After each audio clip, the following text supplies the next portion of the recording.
Hey everybody, it's Greg Rice. We're here in Rolfe Square in Cranston with my good friend Andrew Hogan. Greg, thanks for having me. So Andrew is twofold. Andrew is number one, a realtor here at NextHome, and he's also co-owner of Cousins Property Management. Yes, sir. So how did you get involved? So I was a chef. I had moved home from Florida, still cooking a little bit, and then my cousin Sean, who works for Home Loan, he and I had been talking, and I was like, I'd like to get into real estate. I'd kind of like to, have the autonomous, lifestyle, working for myself. And he said, oh, well, I got a guy that I'd love to connect you with. I think he'd be a good mentor, a good counselor for you. And when it comes to real estate, he said that's one of the most important things that you can have is someone who can, not necessarily hold your hand through it, but really, show you the steps necessary to take. And he introduced me to Brian, who I co-own the property management with, and he's the broker here at NextHome. And he really, he just took me right under his wing immediately. Started working for him, assisting with showings, going to things like that, just sort of sitting in on things with him, as often as I could. I was still working full time. But really, any day off, anytime I had work late, I'd come in. I'd sit with Brian, I'd talk to him. He'd pick my brain. I likewise. And then while I was taking the real estate class, I started doing the property management. Gotcha. And really, that was just going to show apartments, things like that. I wasn't necessarily taking on the day-to-day thing, but I was trying to handle the leases. So that's how I got started. And what would you say made you, stop the chef career? What was like the icing on the cake? So I'd say the icing on the cake was, you come home, you smell like crap every night, you're miserable, you take your work home with you, and I really just wasn't making the type of money that I wanted to be making for the work that you put in. So one day I just said, you know what? Brian gave me the opportunity. He said, here's what we can do to make it worth it for you to leave that and come here full time. Yeah. And that was ultimately just, that was the last push that I needed. Wow. And how did it feel? Like, did you know the day that you walked out as your last day? Like, did you go to work and say, all right, today's my last day? I did, yeah. I did I did the 2 weeks thing, like any good employee should. Right on. And on my last day, it was kind of funny. My coworkers brought me a cake that said, "We'll see you again soon." Oh. So that right there, that was enough. Think you're gonna make it. No, that was enough motivation for me to be like, all right, we'll see. Wow. Yeah. And that was a year ago almost, right? A little over, just over a year ago. Yeah. Gotcha. So starting this career during COVID has been what for you? During COVID, it has definitely been interesting. I haven't been part of a quote-unquote normal market. So I haven't seen the market in a traditional sense. So it's the type of thing where the normal type of guidance and counsel that I'd be providing for clients, I have to advise them, if you want your offer to stand out, you might have to waive your inspection, and or you might have to go $50,000 over asking, and something like that is just... You've seen that? Yeah, I've seen it. I've had personal clients that have done it. Brian had a client who put an offer in for close to $80,000 over asking and didn't get it, Didn't get it. And then you have to factor in appraisals, and then you have to convince your buyer to be willing to bring the cash to the table in the event that something like that happens.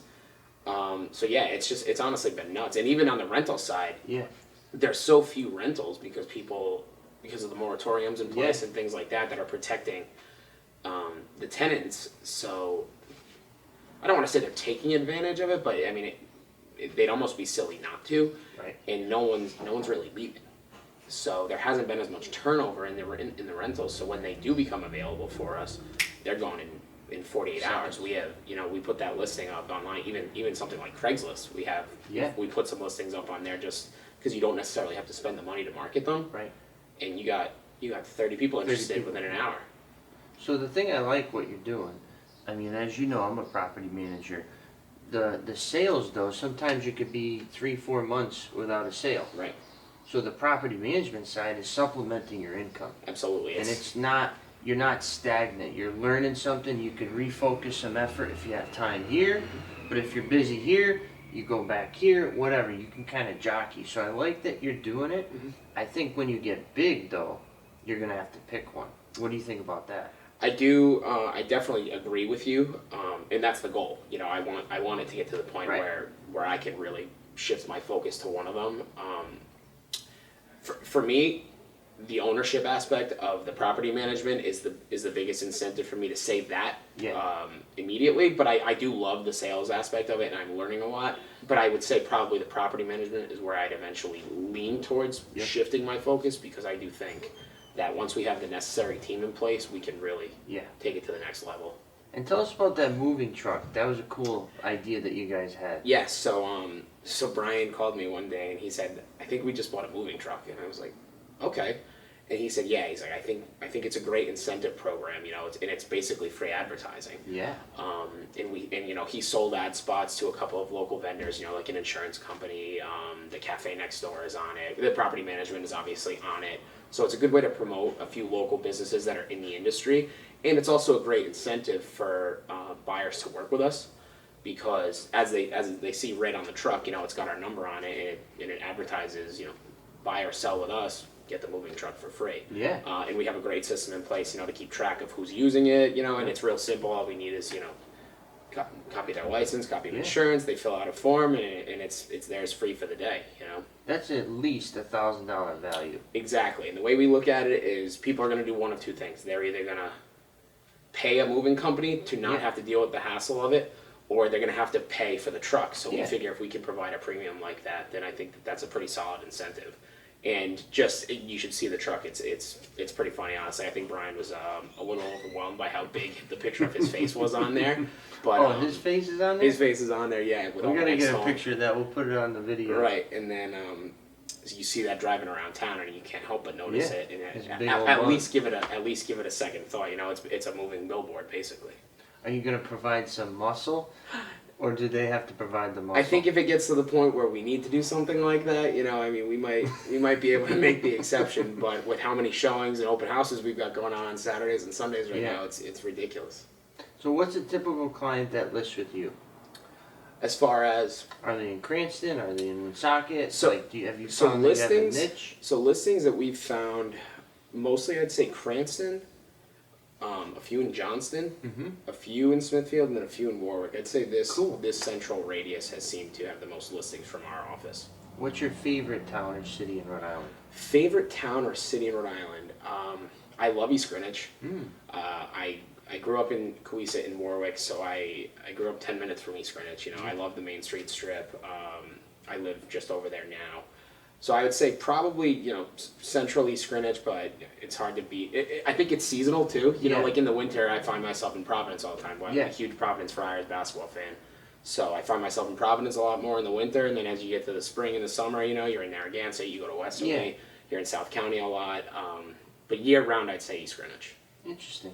Isn't Rhode Island cool in that sense where it's like, depending on what the weather is, there's something different to do? There absolutely is, and that's why I left Rhode Island twice for work, and every time I find myself coming back, Where did you go? So I lived up in Maine, which was gorgeous. I loved living in Maine, but even still coming back to Rhode Island, it was a no-brainer, and then I lived in Florida. And coming back from there was even easier. It's just like there's just something about Rhode Island. It's so cliche, but it's so tight-knit, and you really do have a pride living here. I moved here from Connecticut for school in 2009, Johnson, Wales. And in 2013, I graduated, and I went back to Connecticut for maybe 2 months. I grew up there. I grew up there. And I was like, I'm all set with this. Something special about Rhode Island. It doesn't have it. I think it's being the little guy, too. Like I said, it's a pride thing, Yeah. We like to represent our state. So where do you see yourself in 5 years? In 5 years, I'd like to honestly say that the property management has grown to an extent where we have a set of full-time employees handling day-to-day operations while I still plan to oversee everything. I'd really still like to have my foot in the sales and the listing aspect of of NextHome. I'd like to think I might even have my own 1 or 2 offices, managing partner type situation. And it's also been a big dream of mine to eventually have my own sports bar as well. So whether that's 5, 10 years, a big plan for me, especially in Rhode Island. I feel like we're really lacking a true great sports bar and grill. So I have a couple of things that I plan to get involved in. I think of, when you say sports bar, I think of Snookers, and I think of Bows, which is kind of the billiards. They're both based on but they do the sports. They do the sports. The issue that I've found is when I'm thinking of a sports bar, and I have a group of friends that I talk to about things like that. It needs to be constantly updated. TVs are something that's super important in a sports bar. When you go to someone that advertises as a sports bar, and they only have 10 TVs in the whole restaurant, and they don't have specific games scheduled to be put on the TV, and like if the playoffs are going, like the playoffs right now for hockey, basketball, if you go into a sports bar and they have the news on, or if they have old ESPN highlights on, I'm gonna be pissed. You know what I mean? It's like I came in here for a reason. So I'm looking to combine that with my culinary background. Sports pub food, that's my niche, that's my thing. So I think being able to bring that with just my passion about sports and what I look for. I wouldn't know everything. I'd certainly outsource. Like the cocktails. Like I got a bunch of friends that I have in mind that would really be able to handle the bar management aspect of it. We're friends with business owners, so I think I really do think we could have something great doing that. And where would it be? I'd like to think Warwick. Yeah. Just because Warwick's so centrally located. Yeah. Everybody can get to Warwick in pretty much 20 minutes. So I'd like to think Warwick. That's probably where I would hope to be. And you said that you got out of the restaurant industry. What would make you want to get back in? The fact that you're not going to be like a day-to-day... I'm not going to be on the line anymore. Line labor. I'm not going to be the line cook anymore. I'm not going to be expoing anymore, anything like that. It would more just be overseeing the entire project, Do you like John Taffer? I love John Taffer. I love Bar Rescue. I don't know how true to form that show actually is all the time. I think just like any other reality show, it's probably a little bit scripted. But yeah, I love watching that show. And they have a ton of great ideas. Great ideas. He always brings a great, I think they call him a mixologist. Yeah, mixologist, yep. He's got like, I forget, he's like a tall, bald, black guy. Yeah, I don't know his name. He has a full crew that he always like chicken, and like, wow, I want a drink right now. Yeah, he's great, and he's involved with Dave Portnoy from Barstool too. They do this like entrepreneur show where they let people come in with business ideas and they give them funding. Really? It's pretty cool. Yeah, it's like a Barstool's version of Shark Tank. It's awesome. I didn't know that. I like his old school attitude though. I think, where's he from? Long Island or Staten something Island? like that. Yeah, he's a New York guy. And he's just like, but does that style work in management, do you think? I think for what he does, how he's almost like a consultant. He goes in there, makes his quick fix, then he's on to the next. I don't think his hard ass mentality, I think that needs to be balanced. You know what I mean? Because especially nowadays, people are sensitive. So you can't really go into somewhere and just demand things like that all the time. There needs to be balance. And luckily, I come from a background that's structured and intense in management. Yep. But I've also grown up with, in my generation, the people that are a little bit more sensitive. So I've seen both sides and I've seen what works. And I myself was started to get into management when I was in my early 20s. So interesting. I think you got a bright future. I appreciate that. Not ahead of you, right here. That's the goal, right? In front of you. That's the goal. And if folks at home want to get in touch with you, how should they do so? So the best way to get in touch with me, I'm on my phone 95% of the day. Yep. My phone number is 401-588-2002. Please feel free to call me, shoot me a text anytime. Or if you'd like to reach me by email, you can reach me at andrew@nhoceanstate.com.